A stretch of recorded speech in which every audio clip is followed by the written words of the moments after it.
फूलों से तैयार खाद कैसी होती है और ये किस किस काम में आती है, हम कौन कौन से पौधों पर इस खाद का इस्तेमाल कर सकते हैं।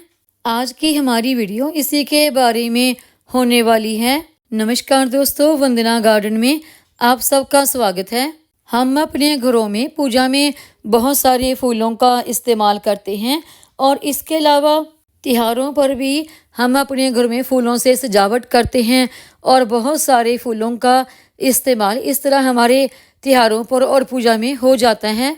और बाद में जो हमारे पास इतने सारे फूल इकट्ठे हुए होते हैं तो उन्हें हम फेंक देते हैं। इन इकट्ठे हुए फूलों को कचरे में फेंकने की बजाय हम इनका खाद के रूप में एक बहुत ही बढ़िया इस्तेमाल कर सकते हैं।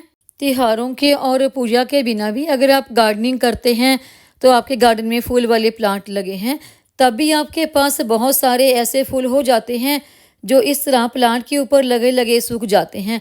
तो इन सभी फूलों को आप कलेक्ट करके रख लें फेंकने की बजाय, तो उनसे भी आप खाद तैयार कर सकते हैं।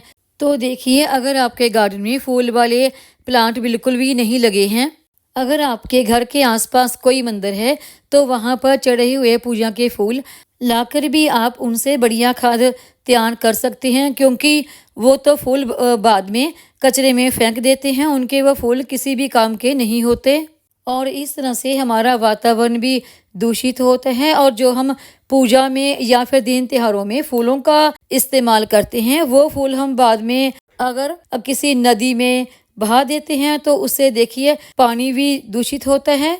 हम इन फूलों का सही तरीके से खाद के रूप में इस्तेमाल करके अपने वातावरण को दूषित होने से भी बचा सकते हैं और ये खाद भी हमारे बाद में बहुत ज़्यादा काम में आती है। मैं अपने गार्डन में बहुत ही अलग अलग तरीके की खाद तैयार करती हूँ और बाद में मैं उनका रिजल्ट भी आप लोगों के साथ शेयर करती हूँ। कुछ महीने पहले मैंने पूजा में इस्तेमाल किए गए फूलों से खाद कैसे तैयार करते हैं ये वीडियो शेयर किया था, तो आज मैं उसका रिजल्ट भी आप लोगों के साथ शेयर करूंगी और उसका रिजल्ट देखकर आपको भी बहुत खुशी होगी, क्योंकि फूलों से इतनी बढ़िया खाद तैयार होती है जितनी बढ़िया कि आपको मार्केट में भी नहीं मिल सकती। और इन फूलों से खाद कैसे तैयार करनी है इसका मैंने वीडियो डाला हुआ है, वो भी देख सकते हैं। तो चलिए अभी मैं इन फूलों से जो खाद तैयार की है उसका रिजल्ट भी आपको दिखाती हूँ।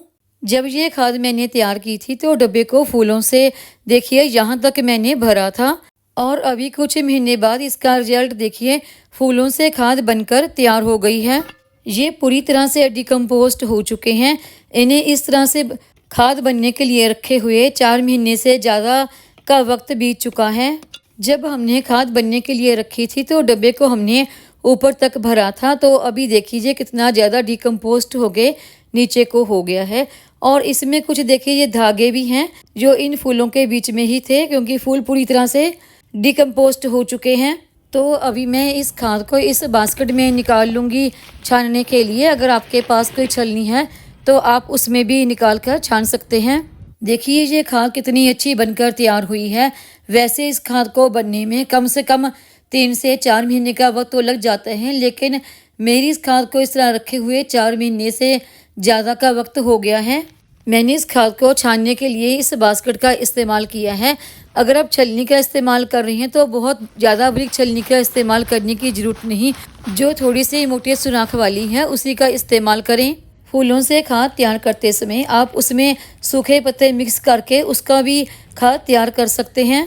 खाद आप किसी मिट्टी के मटके में तैयार कर सकते हैं। अगर आप किसी प्लास्टिक के गमले में या डब्बे में तैयार कर रहे हैं तो इस बात का ध्यान रखें कि उसमें सुराख जरूर हो। और देखिए इस खाद का कितना बढ़िया रिजल्ट निकल कर आया है। एक बहुत ही बेहतरीन फूलों की खाद हमें मिल गई है।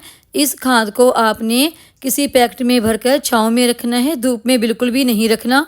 और ये जो इस खाद का मोटा हिस्सा आपके पास आया है, इसे आप दोबारा खाद तैयार कर रहे हैं तो उसमें इस्तेमाल कर सकते हैं, या फिर जब आप अपने गमले के लिए मिट्टी तैयार कर रहे हैं तो उसमें भी इस्तेमाल कर सकते हैं।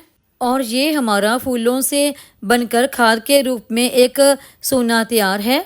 इसे काला सोना भी कहा जाता है। और ये जो हमारी खाद बनकर तैयार हुई है, इसे आप अपने सभी तरह के फूल वाले, फल वाले और सब्जियों वाले पौधों पर इस्तेमाल कर सकते हैं। इसके इस्तेमाल से पौधों में फ्लावरिंग बहुत अच्छी होगी।